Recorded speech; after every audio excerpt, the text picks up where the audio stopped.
Good evening, folks. It is Tuesday. It's 8 p.m. Eastern Standard Time. We're back. Your boy Nicky Steez and my co-host Agentwarrior X for Week 11 of NFL Pick'ems. And we're going to start this thing off before we dive into the Pick'ems. We got a big story to talk about. I already discussed it on the 3-point blitz, but now you're going to bring in my take with co-host Agentwarrior X. It's on the New York Giants' decision yesterday to part ways with their head coach Brian Daboll.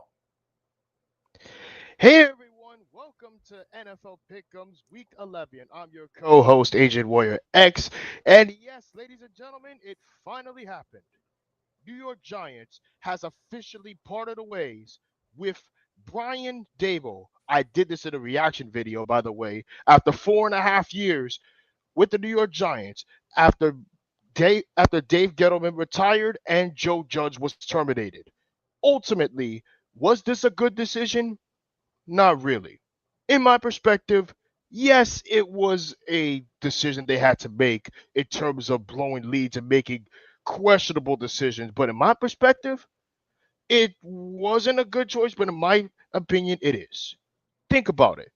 You have a defensive coordinator that should have been gone with him instead of Brian Dable.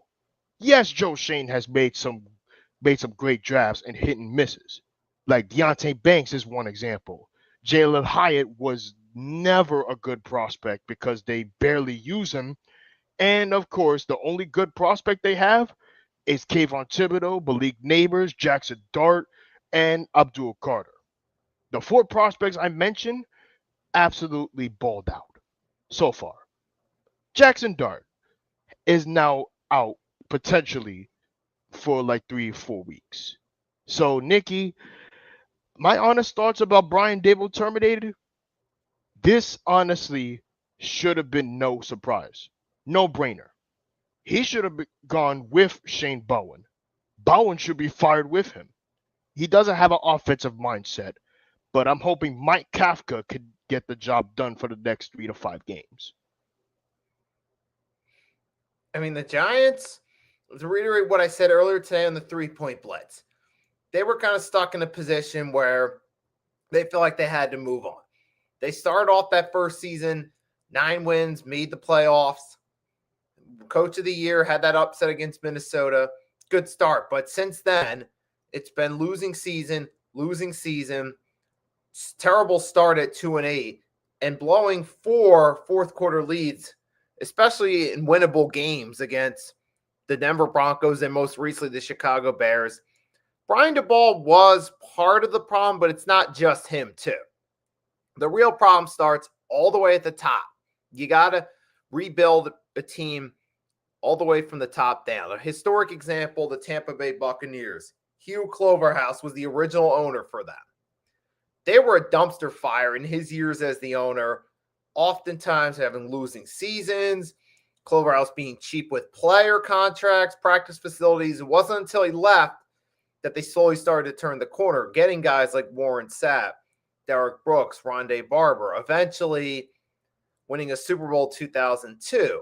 They did hit a bit of a rough patch for a bit, but they eventually rebounded, winning another Super Bowl, and they've still been in the playoffs every season since. So the point is, that's one example where the culture change came all the way from the top, and it's for the better. But you look at teams who have the same leadership at the top, like the Cleveland Browns with Jimmy Haslam, the Las Vegas Raiders with Mark Davis, who learned his executive prowess from the later years of his father, not the peak Al Davis in the 70s and 80s. But the point being is they keep a lot of the same people at the top, and ultimately the same results usually happen. So the real changes usually come all the way at the top. Which I couldn't agree more with you on that one. John Mara, yes, he does some great things like getting Bill Parcells back in the 80s, drafting Lawrence Taylor in 82, ultimately giving them a Super Bowl in 86, the same year the Mets won, and 1991 against a defensive Bills team. Yes, Bill Belichick was part of that team, but he went to the Patriots since then. You mentioned earlier about Mark Davis ownership with the Raiders. God bless the dead for Mark Davis. He made the Raiders a lot better. But as for Al Davis, not so much. You mentioned about the Tampa Bay Buccaneers with John Gruden winning the Super Bowl in 2002 against the Raiders. Ultimately, I'm going to say that you are 100% right about everything you said about ownership making changes. Look what Dean Spanos did with the Chargers. He made some changes in terms of firing Brandon Staley and longtime manager Tom Telesco. Ultimately, they got the best head coach prospect from Michigan Wolverines, Jim Harbaugh, which I cannot explain how much good Jim Harbaugh is. He made the 49ers a really good team with Colin Kaepernick, and now he's making Justin Herbert an elite quarterback in the AFC West. So, while granted, Brian DeBall was part of the problem, he's not the only part of the problem. The Giants got to do a real hard look and reevaluate because they've gone through coaches such as Ben McAdoo, Pat Shermer, Joe Judge, and now Brian DeBall. These coaches have all had losing records during their tenure with the Giants. So there's a bigger denominator you got to point to in terms of how this team's run that they need to fix up and to go back to the drawing board before they figure out who they're going to put on their staff and what's going to be their strategy going forward. I'm going to put it this way and say that by Black Monday in January 2026, they should review everything, especially the four blown leads. And I'm going to be no big surprise and say that 95% that they will fire Shane Bowen for Black Monday. For your sake as a fan, they should. And they definitely have to make that change. Which is why Monday is one of the few football gods' holiday in terms of coach terminations. Eventually, they're going to do the same thing with the Jaguars, Browns, and the Titans. I could say the Titans too, but not necessarily. They won't do nothing unless they fire their GM. And that's really what they need to do. And it's a lot of these teams you just mentioned. They really have to. It's not just the head coaches because we've seen the New Orleans Saints got rid of Dallas Allen, bringing Kellen Moore, but it's looking a lot of the same on the field.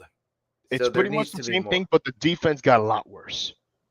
Look at the games. Now let's talk about the games for Week 10. The primetime games was an absolute loser because the AFC West showdown between the Broncos and the Raiders was supposed to be a blowout.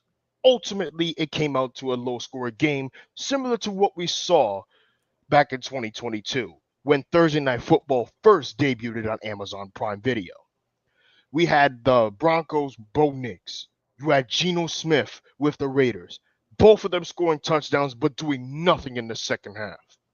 The Chargers, Steelers.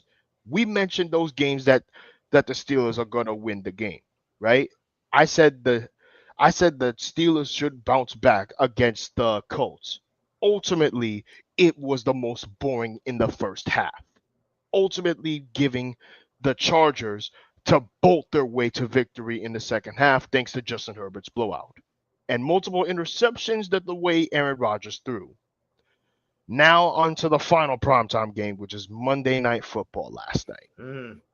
This was ultimately a defensive game.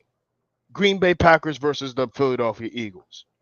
The entire game was boring. You had no touchdowns in the first half. Green Bay Packers was the only defensive winner. Everything else, nothing. The Eagles were the only team doing their part in terms of the defense.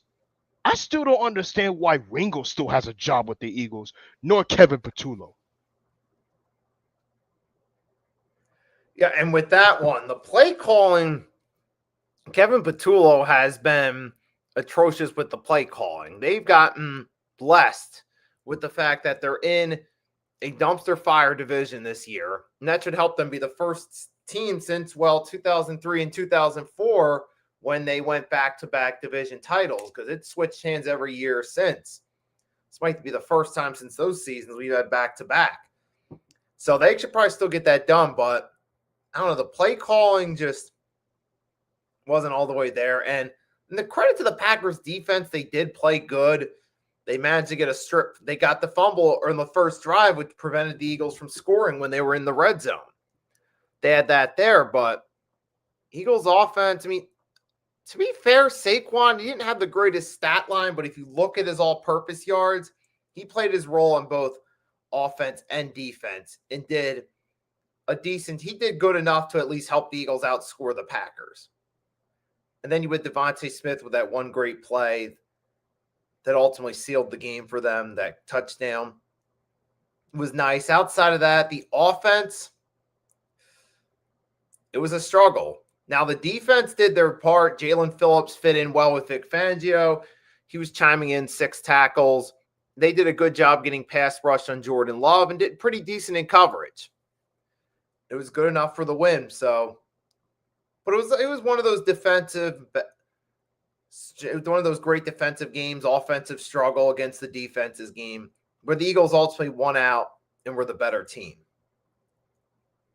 Not only they were the better team, but in perspective-wise, they look like a really vulnerable team come playoff time. Don't get me wrong. You look back 5 years ago when the whole division was garbage during the pandemic. Ultimately, Washington was the only football team to win the NFC East before the Commanders were formed. The Giants were this close to winning the NFC East for the first time since Super Bowl 46, when Andy Dalton was on the Cowboys. Then it was then you have us losing, the Eagles losing out, which I was really hoping you would beat the freaking Washington football team, but you couldn't. You took my heart out and crushed it 5 years ago. This year, now with Hard Knocks in season potentially kicking in next month, could be pretty much just as bad as 5 years ago.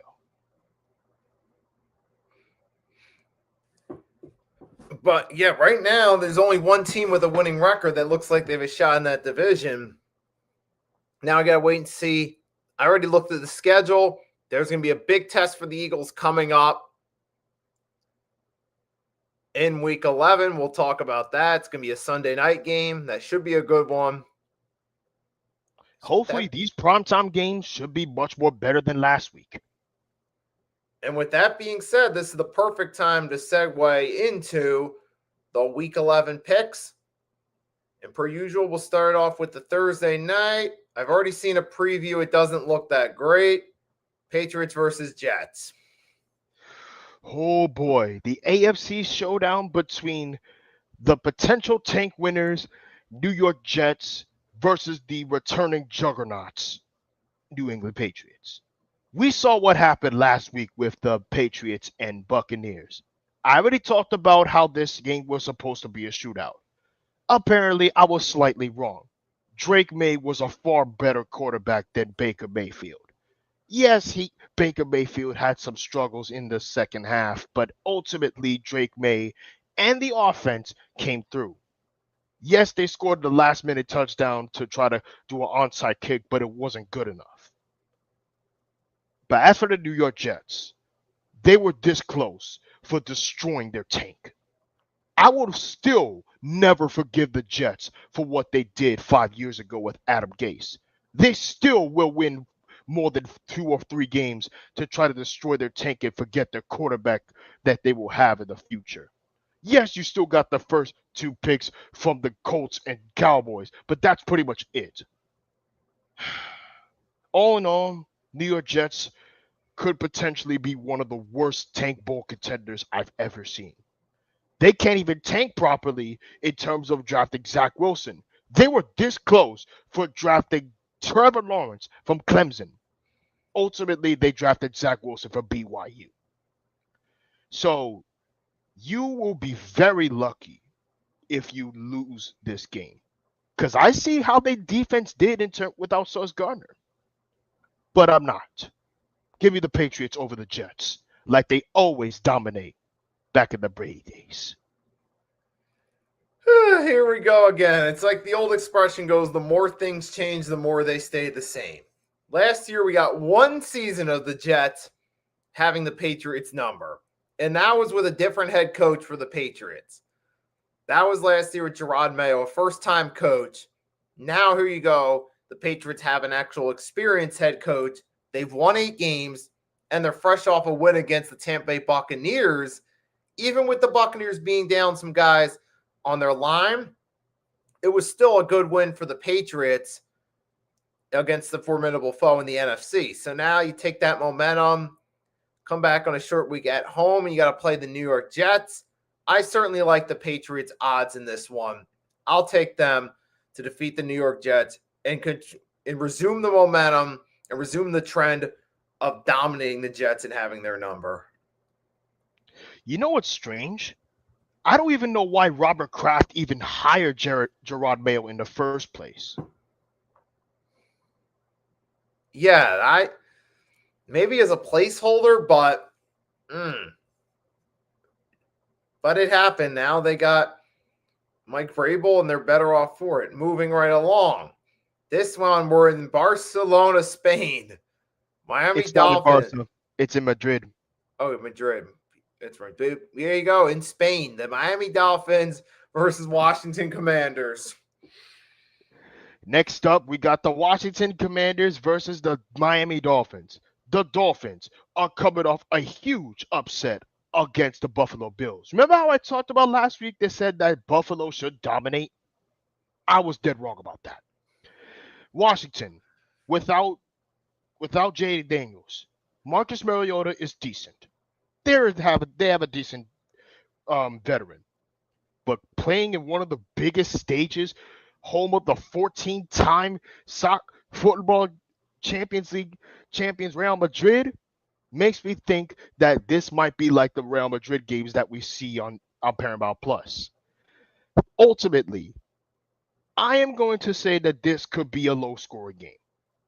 The defense could do their part. The offense is going to be struggling, like we mentioned earlier.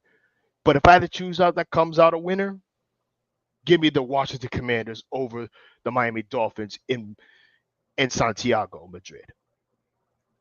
Even though these two teams play in one of the biggest clubs in football history in La Liga, I would love to see a collaboration with the Washington Commanders or Miami Dolphins with Real Madrid.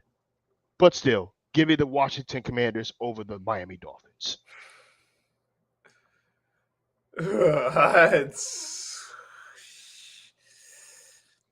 I mean, this is definitely a tank bowl number one.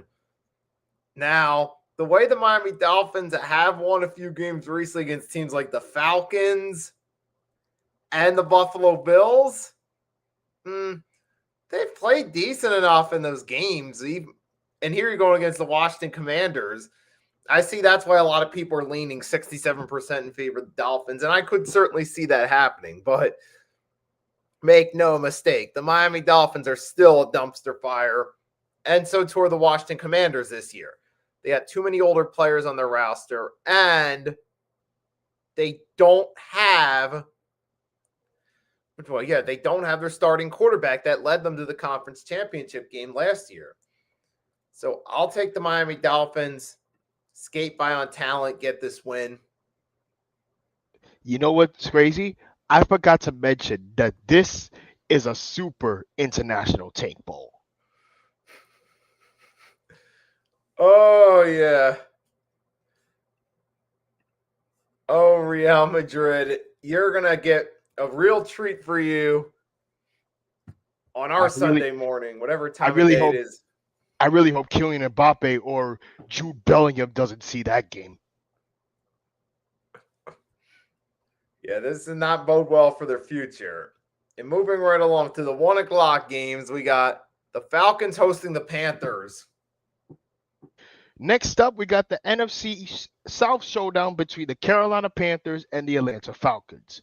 The Panthers are coming off a tough loss against the Saints. Remember how I said the last week that the Saints should win it? I called it. I said Tyler Shug. I said the Saints will win the tank division for now because Titans are coming off a bye week, which we'll get to that in a few moments. But the Falcons, they are coming off a sluggish start. I'm not going to go even further. Give me the Falcons over the Panthers. Enough said. I mean, at this point, yeah, the way I feel like the Panthers have been riding a big wave of luck. And the Falcons, the thing I noticed with the Falcons is with Raheem Morris as their coach, they have a lot of talent, but they don't know how to close out games. We saw this last year, and that ultimately cost them the division. And it's happening again this year. Now they're 3-6.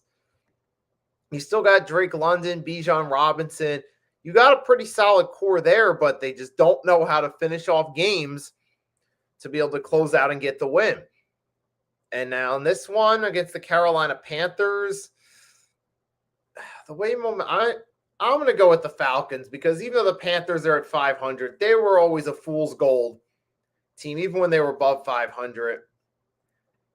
But I'll take the Falcons to get the win, even it out for the season. Falcons always love choking games, don't they? Yes. But they ultimately lose out of the division and a playoff spot. Yep, every year. Moving right along, Buffalo Bills hosting the Tampa Bay Buccaneers. Next up, we got the Tampa Bay Buccaneers versus the Buffalo Bills. Buffalo is coming off a tough loss. I said that Buffalo should ultimately blow out against the Dolphins. They proved me wrong. Josh Allen looks like a fraudulent MVP. He doesn't look like the same thing that we once knew. What Drake made, when there was a new sheriff in town in the AFC East, Drake May has the Bills' number. Ultimately going back to the days that they were dominating the AFC East. The Buccaneers are coming off a tough loss against the Patriots. Buccaneers looked solid from one end to another in the fourth quarter situations. I mentioned that last week. The defense, however, let them down ultimately. But I still got the Bills ultimately winning it. I have the Bills winning too, and here's an additional feed for thought. It's in Buffalo, and we're at that time of year where the weather and the temperature starts to take a dip, which down over there, it's favorable for Buffalo with the weather getting cold, and Tampa's used to playing in the warm. And we know as well the Tampa Bay Buccaneers, usually when they got to play in the cold, it doesn't always go their favor, especially in big games. And I think this would be one of those games right here where the Buffalo Bills are well more adjusted to that cold weather. They're used to it, and that'll play a factor in this one. So I'll take the Bills to win, move to 7-3, put the Dolphins' loss behind them.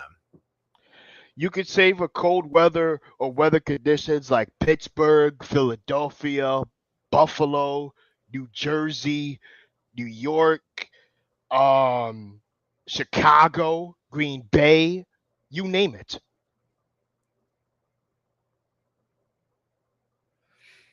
Yeah, absolutely. Speaking of the Titans, we got the AFC South showdown between the Houston Texans versus the Tennessee Titans. Did you see the last second of the Texans versus Jaguars? Yeah. I have never seen one of the greatest comebacks in Texans history. We've seen comebacks this year. We've seen the Dallas Cowboys come back against the Giants. We've seen the Denver Broncos come back against the Giants. We've seen the Chicago Bears come back against the Giants. But this one really impressed me. Yes, you still got Cam Ward coming off a bye week, but that's pretty much going to be it. I would be shocked if the Texans lose to this game. But you know who I will go for? An upset. Titans over Texans. As you were talking, I was thinking to myself, oh boy, is this going to be the week? is this going to be the game where the Titans get a win? Because it is possible that maybe, especially with the way football can sometimes be unpredictable, and the Houston Texans, while they did win, it was one of the luckiest wins they could have had. And the Jacksonville Jaguars pretty much beat themselves in that game. They gave up the big lead. They let the Texans come back and secure a victory. In this one, don't ask me why, but I kind of got a feeling the Titans might win this one and at least get 2 wins on the season. But we'll have to see. Vikings hosting the Bears. Next up, the NFC North showdown between the Minnesota Vikings and the Chicago Bears. Caleb Williams has impressed me. I will give him credit for that. The Chicago Bears are coming off a comeback victory once again like they did last week against Cincinnati, which I predicted correctly. Last week I said that the Bears will beat the Giants, and I got it right. Ultimately, Minnesota is coming off a tough loss against an AFC North juggernaut of the Ravens. So, the Bears will beat the Vikings. Yes, it is true the Chicago Bears have been winning games, and they've been looking solid as a unit, but at the same time, you can't count the Minnesota Vikings out. And while they did have a tough performance against the Ravens, that was also, it's still only J.J. McCarthy's 4th game as a starter. It's not all going to be great right off the bat. But at the same time, the Chicago Bears did have a loss to the Baltimore Ravens as well. So both teams have that on their record. Now on to this matchup itself. You got J.J. McCarthy. He had himself a good game against the Lions. He did lead a comeback week 1. The Chicago Bears, while they are winning games. I'm impressed by that. But something tells me this is going to go play out in favor of the Vikings. They'll get the win, go to 5-5, but it should be a good matchup, just like the week 1 Monday night matchup. Might come close down to it. The Vikings seem to match up well against the Bears head-to-head. And that'll play a factor here. They say any given Sunday. And speaking of any given Sunday, 2 greatest rivalries, 2 oldest franchises. We got the New York Giants versus the Green Bay Packers. After terminating Brian Daboll, after blowing another lead, 4 separate games, in 6 weeks, you had a 96.9% chance of winning, a 99% chance of winning, a 95% chance of winning, and that's pretty much it. But Green Bay, without Tucker Kraft, without Malik Neighbors, without Cam Scottaboo, and without their defensive player, I could see another low-scoring game. But I have another upset. Give me the Giants over the Packers. Because lately, the Giants knows how to beat the Packers almost every single season. They did it in 2023 with Tommy DeVito. They did it in 2022 when they're in London. And they did it against 2 playoff games. The NFC Divisional and NFC Championship back in 2007 and 2011. But you have 5 different quarterbacks. We beat the Packers with Eli Manning. We beat the Packers with Daniel Jones. We beat the Packers with Tommy DeVito. Could we potentially beat the Packers with either Jameis Winston or Russell Wilson? I really hope Jackson Dart should come back by the next 3 weeks. Yeah, and this one, that's the big kicker right there. You got no Jackson Dart. You're going to go with Russell Wilson against that Packers defense. That's not a good matchup. Now, granted, the Packers offense has looked sluggish in recent weeks, but you're going against a Giants team that's really got nothing going. I'll take the Green Bay Packers in this one.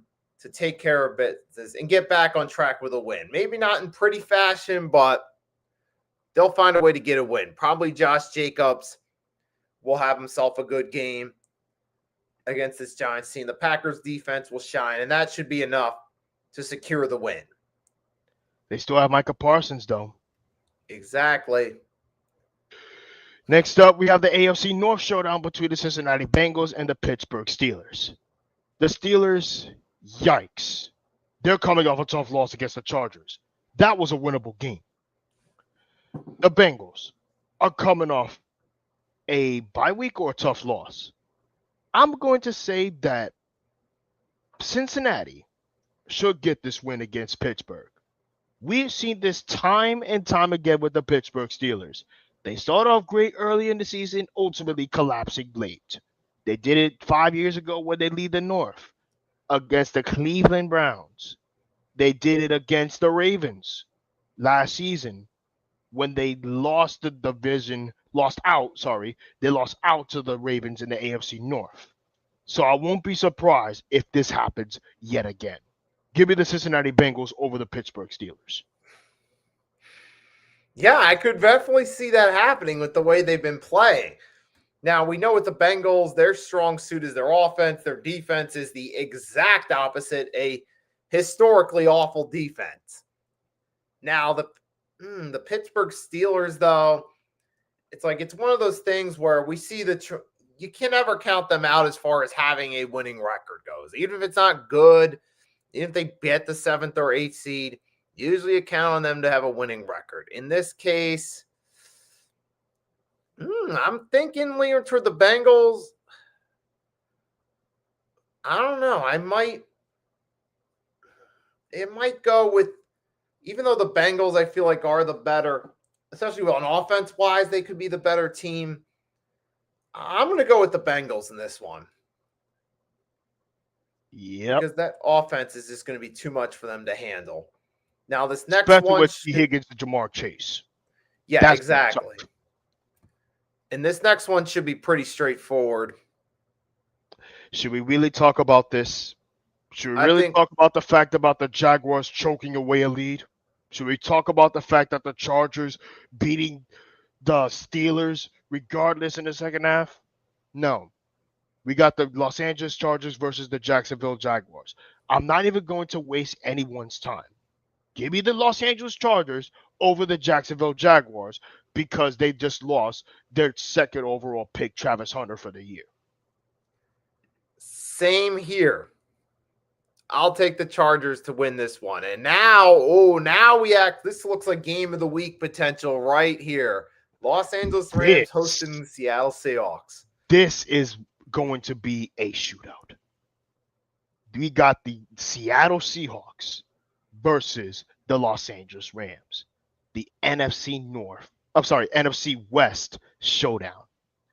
Seattle is coming off a very good victory against the Arizona Cardinals. Rumor has it about the Kyler Murray deal could be happening this offseason.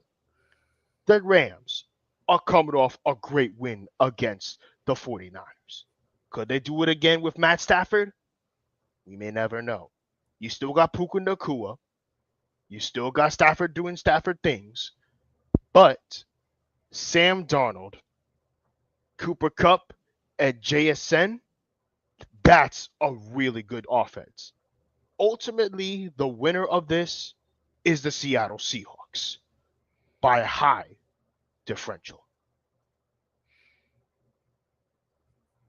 I think it's all going to come down to as well to who's going to play for the Seahawks defense. Because as great as they are, the Rams offense they're their toughest test of the season. That's going to play a factor in this one. I think that's why a lot of people are leaning to the Rams. But we know the Seattle Seahawks, they defied expectations all season by making this far, being 7-2. And being a potential contender in the NFC. Now, what's going to happen against this Rams defense? Now, the Rams aren't the most flashy team core in the world. That might give the edge to the Seahawks, though, in this one. So I'm going to go with the Seattle Seahawks in the upset in a close game to shock SoFi and get the victory. And we go from one NFC West matchup to the next.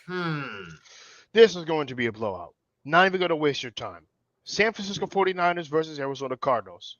Mac Jones doing Mac Jones things. George Kittle doing George Kittle things. Defense is busted up, but ultimately 49ers win it. Same here. I'll take the 49ers. Not going to waste anyone's time. The Cardinals are a complete dumpster fire. Jonathan Gannon's another coach you got to discuss on the hot seat. And another team we got to discuss in terms of what we talked about earlier. You got to rebuild your culture from the top down. Cardinals fit that same description of a team that desperately needs to change their culture, but they aren't doing so. By the way, they're wasting Marvin Harrison Jr.'s career. Yep. Next. Just like they have Larry Fitzgerald. But at least Fitzgerald got to start in a Super Bowl. Hopefully Harrison Jr. can at least get that same opportunity, but we'll see. Oh, boy. Another Northern showdown, huh? But guess what? Baltimore. Lamar Jackson doing Lamar Jackson things. Derrick Henry doing Derrick Henry things. Pretty much it. Give me the Baltimore Ravens over the Cleveland Browns. You got the Baltimore Ravens are getting back in the swing of things. They've won 3 straight. They're actually starting to play up to their potential. But the thing you got to consider in this one is, I'm just kidding. Give me the Ravens to destroy the Browns and get back to 500. Pretty much. Ooh, this is a really good one. Kansas City Chiefs versus Denver Broncos. Denver's coming off a win. They were very lucky that Thursday night game was so boring. Kansas City should be able to take care of business like they always do, but not this year. The AFC West looks very different from the past recent years with Patrick Mahomes and Travis Kelce. Ultimately, this is going to be a coin toss between 2 teams. And no, it's not the Kansas City Chiefs. It's going to be Denver or the Chargers. Give me the Denver Broncos over the Kansas City Chiefs. That we will decide the coin flip come week 16 or week 17 for division winners, except for one division. And this one, I got to say, while the Denver Broncos are 8-2 and they're in great position to make the playoffs, the way they played, they're looking like one of the luckiest 8-2 teams we've seen recently. Now, on the other hand, the Denver Broncos, while they beat the Philadelphia Eagles and gave them their first loss of the season, outside of that, I'm not truly impressed by the Broncos. And remember, they did lose their 2 best, outside the Eagles, the 2 best teams they played were the Colts and the Chargers. They fell short.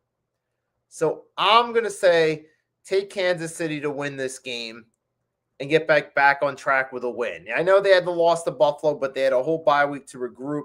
I say this regroup will work in their favor. They'll get the W and move to 6-4. Well, I still got Broncos and Chargers is likely to win the division. This matchup, though, give me Kansas City in this one. I think Bo Nix, you'll kind of see the lock you'll still start to maybe cool down a little bit later in the season. I still see the Broncos making the playoffs, maybe 10 or 11 wins, but their jets might be cooled a little bit as the season gets tougher. And I feel like Kansas City will get the win. You got Patrick Mahomes has been in this situation before. You can never count Kansas City out, so I'll take them to win this game. And probably sneak a wild card spot later, but we'll see about that. Now, Sunday night. Back to what I said about the Chiefs and Broncos game, I could see Kansas City losing out. But we're not talking about that. We got the Detroit Lions versus the Philadelphia Eagles. This was supposed to be a potential NFC championship matchup. The Detroit Lions, before they were hurt, were a juggernaut. But now they're doing a lot more better. The Lions are coming off a really good win against the Commanders. Amar St. Brown doing Amar St. Brown things. Sonic and Knuckles things doing Sonic and Sonic and Knuckles things in terms of collecting rings and Chaos Emeralds. Jared Goff, potential MVP, but not by a long shot. The Philadelphia Eagles are coming off a real struggle in terms of the offense with Jonathan Ringo and their offensive coordinator Kevin Patullo. But I see a really close matchup. Give me the Detroit Lions over the Philadelphia Eagles. As much as I want the Eagles to win, and I was as faithful as I am as a fan, I would not be surprised. Realistically, I can see the Lions matching up well against us, especially with Jamar Gibbs. We know the Eagles haven't been the most efficient against the run throughout the season. That's a great matchup right there. And not to mention, but you also got David Montgomery, who's an excellent number 2. Oh, the Eagles defense is going to have their handful against the run, man. And their offense, play calling's been skittish. I mean, maybe in this, they have still had a lot of games where they scored over 20 points. But going against the Lions, I don't like this matchup, particularly against the run game. So I'll take the Detroit Lions to win this in a competitive battle. Mainly because their offense matches better against the Eagles defense. And then you got Amon St. Brown, another playmaker in the passing game. Again, the Lions defense with Aiden Hutchinson, good luck trying to roll over, especially with Saquon Barkley. Right, and this has not been his most efficient year either, so no, that's a tough one. I want the Eagles to win, but I got a feeling. Oh, my goodness. Next up, we got the potential Tank Bowl. And I mentioned this a while back with the Dallas Cowboys being a Tank Bowl contender. We got the Dallas Cowboys versus the Las Vegas Raiders. Don't even bother watching Monday night, the next week's Monday night, because this could be just as bad as last week or last night. The Dallas Cowboys are coming off a bye week. The Raiders are coming off a tough loss. I could see a one lopsided by the second half. Give me the Vegas Raiders over the Dallas Cowboys.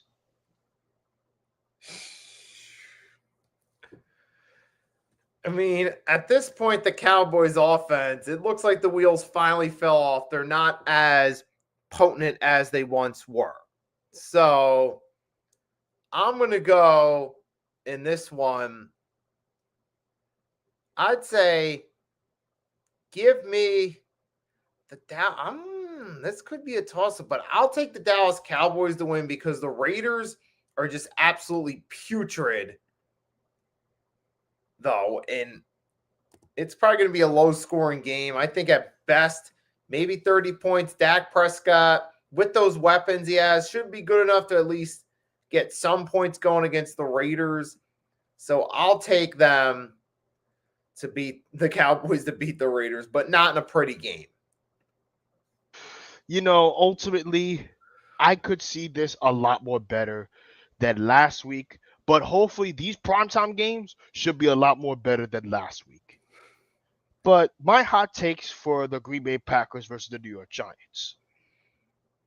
It's going to be raining on Sunday if you look at the weather for Jersey and New York.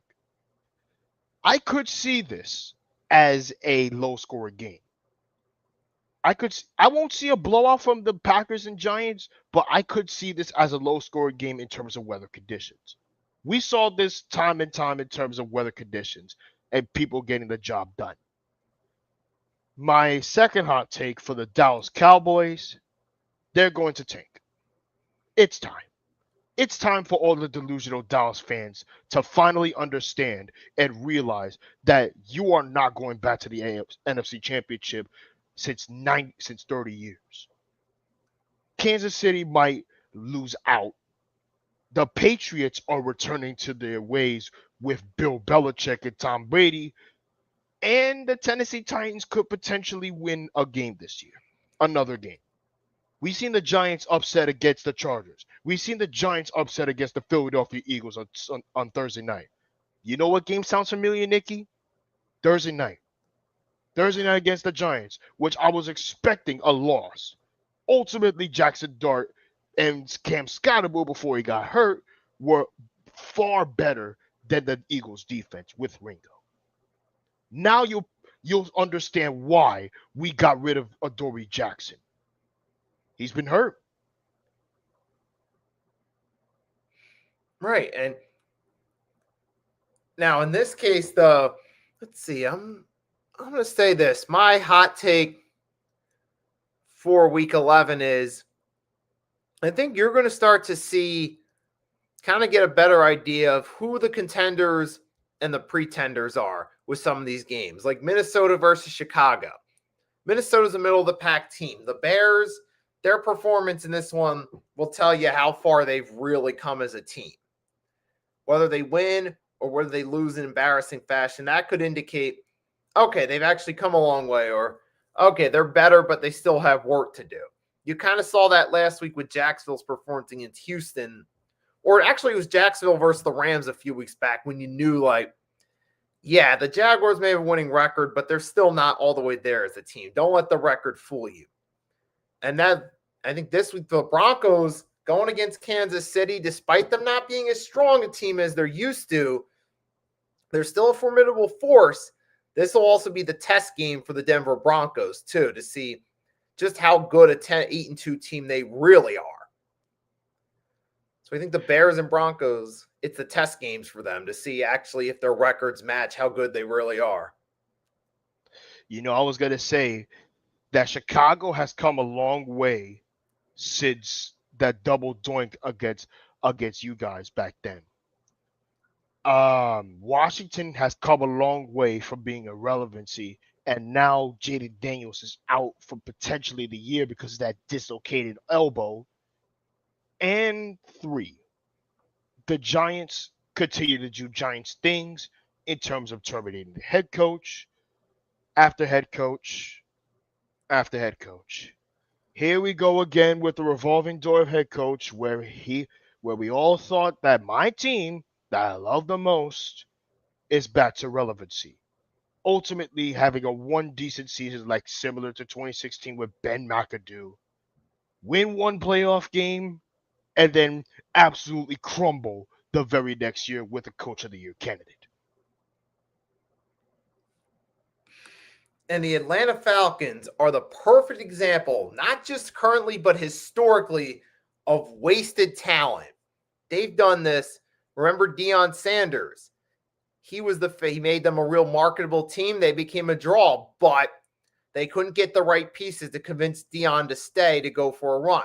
Then he toiled between the 49ers and the Cowboys, got to win a few Super Bowls between those two teams. They lost out on that. Michael Vick era. Yes, even before the prison sentence, they paid Michael Vick a massive contract, and the downside to it is they struggle to put a good supporting cast around them. Had a couple years where he had electrifying play, but they narrowly missed out on the playoffs, a few 8-win seasons, in part because they didn't have a complete team. And they look at the Matt Ryan years. They had a few years, especially toward the end with Matt Ryan, 2018 and 2019, they wasted him away with 7-win seasons when he was still playing well for them.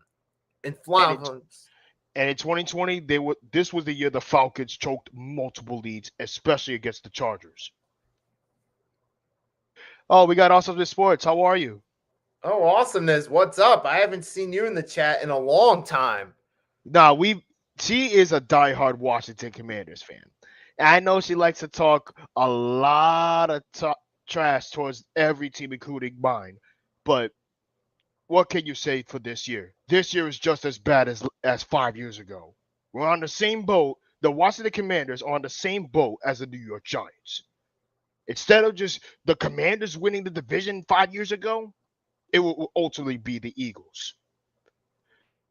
But speaking of the Giants head coaching prospects, we're hearing rumors about Mike McCarthy being ultimately the head coach for the next head coach candidate for the New York Giants.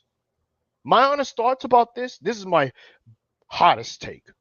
When is the NFL going to learn that taking New York Giants when is the NFL going to learn that taking Dallas Cowboys sloppy seconds usually cooks up a recipe for disaster. When are they going to learn that? Look what happened with Jason Garrett, right? You remember when Jason Garrett used to be part of the Giants head coach, right? He was terrible. He was terrible as a head coach. They fired him, letting Steve, who's now a defensive coordinator for the Chiefs, look terrible. Ultimately giving Pat Shurmur, who was by far the most god-awful head coach in Giants history, one of the worst seasons, and potentially ruining a power-hungry Saquon Barkley with Daniel Jones. Ultimately giving Joe Judge a green light to say that he is one of the most culprit coaches and making Ben McAdoo more opponent choice than that. That didn't happen. And here we are after 4 years with Brian Dable and Joe Shane still. Joe Shane, he could stay for a little longer until Black Monday. But as for Brian Dable, he isn't better off as a head coach after 2022. He's better off as an offense or a defensive coach mindset. But I got the next move for the New York Giants after Black Monday. Come January 2026, hire Antonio Pierce as defensive coordinator. Hire Kane Clifton from Auburn or Ole Miss to reunite with Jackson Dart. And have Brandon Marsh as Brandon as your next GM to see how to run a draft properly. You got to do some scouting.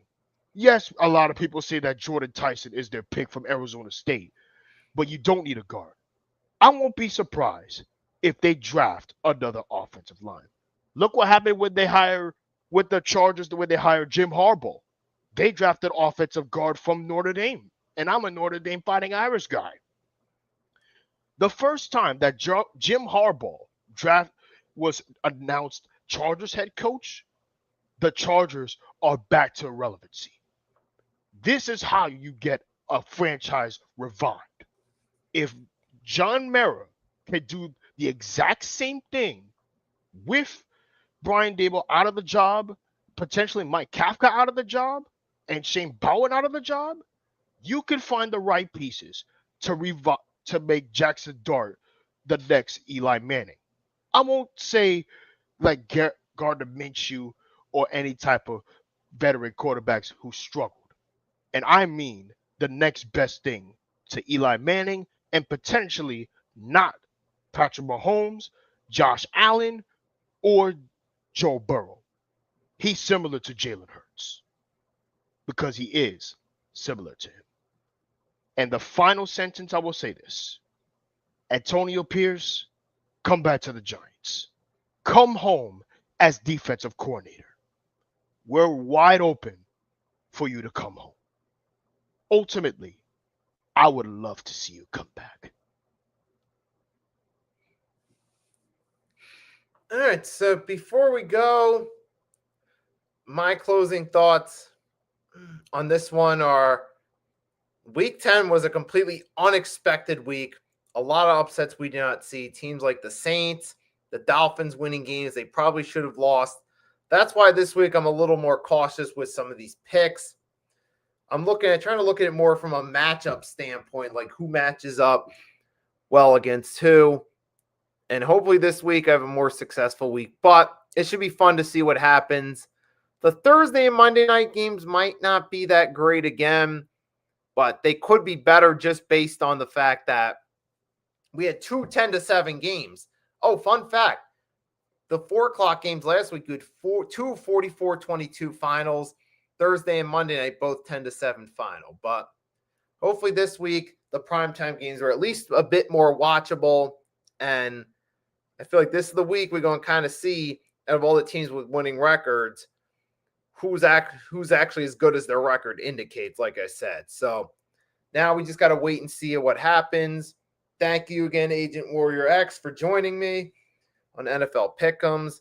Awesomeness Sports. Daniel Berry, thanks for joining in the chat. Thank you all. And until next time, goodbye, my friends.